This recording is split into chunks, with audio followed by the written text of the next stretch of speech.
The Intelligent Investor is known as the Bible of value investing, and Mr. Benjamin Graham, who wrote it, as its father. He was the teacher of Warren Buffett, who we all know today as the greatest investor ever born. Graham was born in 1894 in a Jewish family. His father ran a furniture store. When Graham was 9, his father died. The furniture store business failed and family slid into poverty. This forced his mother to turn their two-room home into a boarding house. Not only that, she tried her hands trading stocks from borrowed money, but was badly wiped out in the big stock market crash of 1907 in America. Graham and his mother then lived in a humiliating environment. Fortunately, Graham got a scholarship at Columbia University, from where he graduated in 1914, second in his class. From there, he went on to start his own mutual fund named Graham Newman Partnerships, which achieved an annual return of 20% from there on till 1956. And you should not forget that this includes the Great Depression of 1929 to 1932, where American markets lost almost 90% of their value.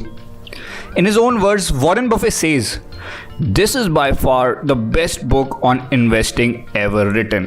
Reading this book when he was 19 ultimately motivated Warren Buffett to enroll in Columbia University and become a student of Graham, and thereafter work for his mutual fund Graham Newman Partnerships. After the fund was liquidated in 1956, Warren Buffett went on to start his own fund called the Buffett Partnerships. This is a topic of a separate video in itself. This is the Better Investor, helping you achieve your financial goals and freedom through organizing your finance, stock market investing, and learning from billionaires. And these are top 5 lessons from the Bible of value investing, The Intelligent Investor, written by Benjamin Graham. Lesson number 1: Investment versus speculation. Investment, according to Graham, consists of 3 elements. First, you must thoroughly analyze a company and soundness of its business before you buy the stock. Second, you must deliberately protect yourself against serious losses. And third, you must aspire for adequate returns and not extraordinary returns. If your activity in purchasing your stock does not have any of these 3, then your activity is not investment but speculation. And if you want to continue like that, then you must read and improve your knowledge more on how to speculate better rather than how to invest better. And the biggest mistake which most people in stock market make is that they confuse their act of speculation with their act of investment. You do not have to see charts, monitor screen in order to be a speculator. If you do not know anything about the business, you are a speculator. If you have not thought about minimizing your loss, you are a speculator. And if you are dreaming of outsized return instead of adequate return, you still are a speculator. Actually, it is in the benefit of your broker to promote speculation, flood you with new stock ideas which can give you outsized return, because trading stocks makes you give them more transaction fees. Your brokers makes money, the banks make more money, and you lose money. Also, if you did not know, 97% of the traders make losses in stock market. That means if you are speculating, you're already playing a game where odds are heavily against you. Graham says that in order to be a good speculator, you need to be consistently stay ahead of the trend. However, investing is exact opposite. Investing involves fundamental analysis of a business, which actually does not change with each passing trade. To those who want to speculate, Graham advises them to keep a separate trading and investing account. And keep in mind, and under no circumstances to use more than 10% of your money for such speculative activity. Even if you're getting lucky and winning, do not add any more money to this account. This would protect your investment fund from catastrophic losses, which are very common in speculation. Lesson number 2: The Defensive Investor. Graham categorizes investors in 2 categories: the defensive investor and the enterprising investor. Defensive investor is the one who do not want to speculate but invest, but has no knowledge about a business or has no time to find out about business. The defensive investor is unwilling or unable to put in time and effort required to be an enterprising investor. Instead of an active approach, the defensive investor seeks a portfolio that requires minimal effort, research and monitoring and can fly on autopilot. For defensive investors, Graham suggests that they put 25 to 50% of their money in conservatively selected stocks and rest of them in fixed income instruments, low cost debt mutual funds and tax-free provident funds. If the balance starts going out of proportion, say stock outperform and the proportion has become 60-40 or say 70-30, then you will rebalance it once a year to get them into same proportion as you had thought in the beginning. That means book profits from your stocks and put it into debt mutual funds. And if your stock underperform, then take money out of debt mutual fund and put it in stocks. This would allow you to buy low when the markets are down and sell high when the market does good, which is the most fundamental and basic principle. Buy low, sell high. Staying disciplined will be the key here. But now you would ask that how do you choose these stocks where you have to put your 25 to 50% of your money? Graham gives rules of choosing stocks for defensive investor as following, some of which are: it must have adequate size of business, that means sticking to top 3 players in the industry. Have strong financial condition, that is current ratio must be greater than 2, which means that the current assets must be twice or bigger than the current liabilities. It must have negligible to no debt. It must have not posted a loss in last 10 years. It must have paid dividend every year for past 10 to 20 years. It must have profit growth of around 3% every year for the last 10 years. And for these businesses, you must not pay greater than 15 to 25 times price to earning multiple of the trailing last 12 months. Moderate ratio of price to asset or book value. Diversify in 10 to 30 companies of such type and avoid selecting multiple stocks from similar industries. The defensive investor had to be more likely abandon the growth stocks since these will be too expensive and excessively risky for a defensive investor. Also, you must be able to sell these stocks when they have appreciated significantly and look for other attractively valued security. But what if as a defensive investor you cannot find 10 to 30 of such companies? Or you still cannot or do not want to take so much of pain and aspiration for doing all this homework in finding stocks. For those of you, Graham says that the best alternative for this for a defensive investor is low cost index fund like Nifty 50, Sensex, S&P 500, etc. Invest in these as regularly as you can. Every month, say first day you get your salary and keep repeating the process. By definition, these will give you an average return. You will buy less stocks when the stocks are expensive and more stocks when they are cheap, since you are investing similar amount every month. This would also reduce your chances of catastrophe, which must be the primary goal of an intelligent investor. As a beginner investor, you must not try to beat the market, but instead concentrate on learning the differences between price and value with small sums of money. Lesson number 3. The enterprising investor. What if you do not want to settle with average return and are ready to do what it takes to achieve above average returns? If you're an enterprising investor, that means you are ready to take out time to learn about the business, inspect the balance sheet, and be thoughtful about each stock you buy. Graham says that being an enterprising investor not only depends on the art of picking stock, analyzing and reading balance sheet, but more than that, having certain qualities. These qualities are must for anyone to be an enterprising investor who consistently aspires to bag above average returns. These are being patient, being unaffected by fluctuations of stock price, being rational and unemotional. Unlike defensive investor for whom Graham suggests to keep your allocation 50-50 in stocks and debt fund or provident fund, for an enterprising investor, Graham suggests to keep allocation as high as 75% in stocks when market conditions are attractive and rest 25% for debt funds or provident funds. To achieve higher returns, enterprising investors have to look for these 4 activities. Buying in low price market and selling in high price markets. Markets are like swings of pendulum. They go from overpriced to underpriced and hardly remain sane at the equilibrium. When the markets are underpriced, almost all of the stocks are available cheap. You have to pick most of your stocks during this time. Second, buying into growth stocks. For an enterprising investor to buy a growth stock, he will have to find a large business that is currently unpopular. The price of the growth stock usually reflects the expected growth, and that is most of the times overestimated by the market participants. That means enterprising investor must be very careful while picking growth stocks. Buying bargain stocks.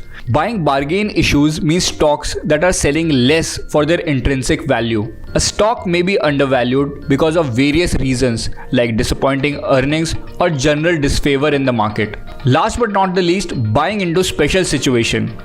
This would involve cases when small company is going to be acquired by a large company. Graham says that only a small percentage of enterprising investors can successfully engage in this activity. Just like Graham gives the defensive investor the parameters to look at before buying the stock, Graham tells enterprising investor to look at the same parameters but give more leeway so that the number of universe of stock is large. Also, Graham tells the enterprising investor to not limit himself to large companies like he had told the defensive investor to buy in the top 3 businesses of a particular industry. Graham has written a separate book called The Security Analysis, where he teaches the technicalities of reading the financial statements, balance sheet, and how to interpret them. That book deserves a separate video in itself and is definitely a must read by any aspiring enterprising investor. Last but not the least, the most important rule which Graham tells any investor must never forget takes us to our next lesson. Lesson number 4. The margin of safety. Benjamin Graham called margin of safety the secret of sound investment and the central concept of investment. The margin of safety for an investment is the difference between the real or fundamental value and the price you pay. The goal for the value investor is to pay less, hopefully much less than the real value. The greater the margin, the more leeway you have for negative conditions before you lose money. On the other hand, if conditions are as you expected or better, profits are exponentially higher than the greater the original margin. Margin of safety is a very key concept taught to aeroplane manufacturers. If a company, say Boeing, is to make an aircraft for the capacity of 100 people, they do not just make it as strong as to carry 100 people, rather they would make it to carry 200 people. If civil engineers or contractors are to make a bridge that can hold up to 1000 tons of weight, they do not make it just as strong to carry 1000 tons, rather they would make it to carry the weight of 2000 or 3000 tons. This margin makes it safe for the contractors, manufacturers, engineers, company to live their lives without panicking whether the bridge is going to collapse if there is an extra kg of weight of one passenger who is heavier than what the manufacturers did not cater for. In their profession, a bad project, say collapsed bridge or structural damage to aircraft, can cause loss of their employment, kill the population, bring a bad name, and in general hurt them. But to an investor, if one does not cater for adequate margin of safety, it can erase all the capital. The most difficult job for an enterprising investor is to find out how much margin of safety is adequate. For example, all the 100-meter Olympic sprinters actually during practices sprint laps of 120 to 130 meter instead of 100 meters. To them, this extra 30 meter they run is the margin of safety.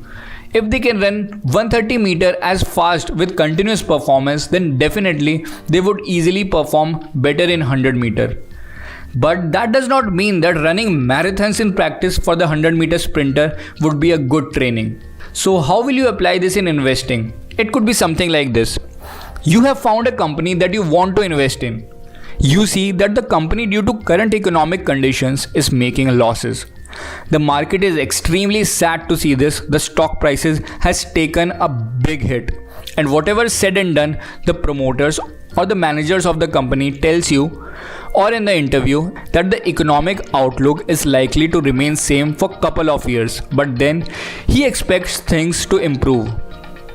You will analyze how much cash does this company have in reserve, because the losses would have to be paid from company's reserve, including the debt that the company has to pay every quarter.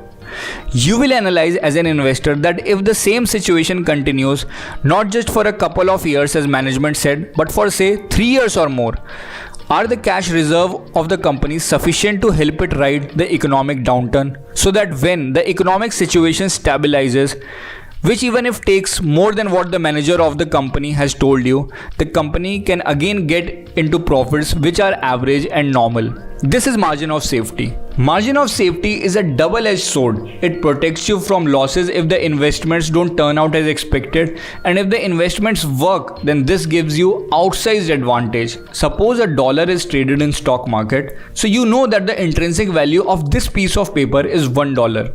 But for some reason you see that on exchange it is presently trading at 80 cents. This is indeed a discount of 20 cents. So you jump in and buy. When the price reaches its true value of $1, you gain 20% and you cash out. However, if you buy the dollar at 50 cents, then when the price reaches its actual value of $1, you gain 50 cents on investment of 50 cents. Aren't those great returns? Warren Buffett calls this strategy as buying 50 cents dollar bills. Margin of safety is an important concept, not just in price, but in any analysis that you do and come to conclusion about something that is not fully known, which in our case is investments. Almost any investment has a price point at which the margin of safety is sufficient for the purchase. However, these investments are usually unpopular and out of favor with markets.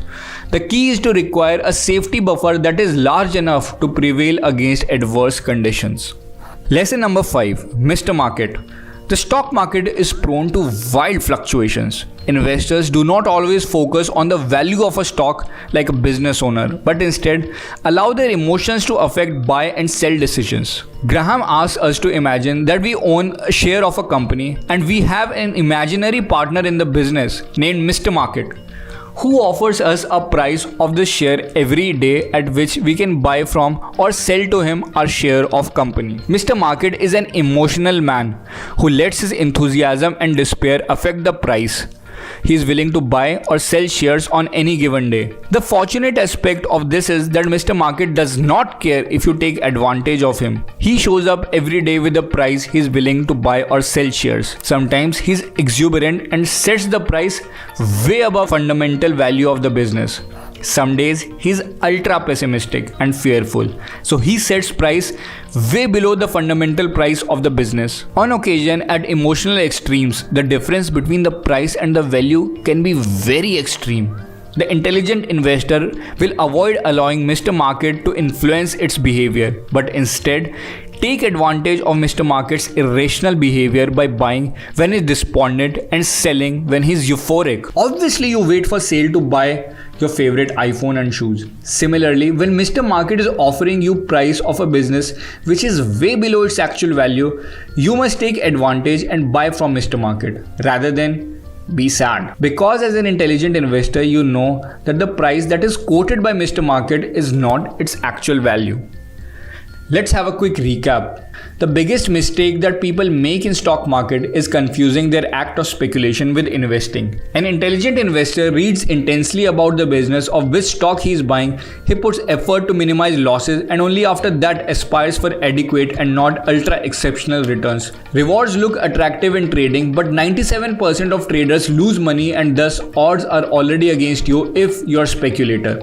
Defensive investor is the one who do not have time to read thoroughly about business or do not aspire for such activity, but also do not want to speculate. Graham recommends to buy conservative stocks for them and do 50-50 allocation of your fund in stocks and debt funds. Rebalance the proportion once a year if it goes out of balance. For large population, alternative to buying stock is to invest regularly in a low-cost index fund and maintain the discipline. Enterprising investor is the one who aspires to read and interpret the financial statements of the company, research thoroughly to bag above average returns. For this, he can indulge in 4 activities. Buy in a low price market, buy a growth stock, buy the bargain stock that are available cheap for some temporary reasons, and look for special situation. Enterprising investor must make 75% allocation to stocks and 25% allocation to debt or provident fund. The biggest quality of an enterprising investor are his patience, being unemotional to market fluctuations. The margin of safety for an investment is the difference between the real or fundamental value and the price you pay. The goal of the value investor is to pay less than the real value. The greater the margin, the more leeway you have for negative conditions before you lose money. On the other hand, if conditions are as you expected or better, profits are exponentially higher the greater the original margin. Mr. Market is an emotional man who lets his enthusiasm and despair affect the price he is willing to buy-sell shares on any given day. The fortunate aspect of this is that Mr. Market does not care if you take advantage of him. He shows up every day with the price he is willing to buy or sell shares.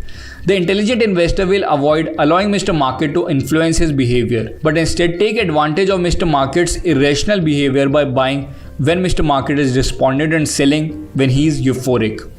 That's it guys. If you liked the video, do leave a like and subscribe to my channel. I will come again with the lessons from another book related to investing and finance. Until then, cheers guys.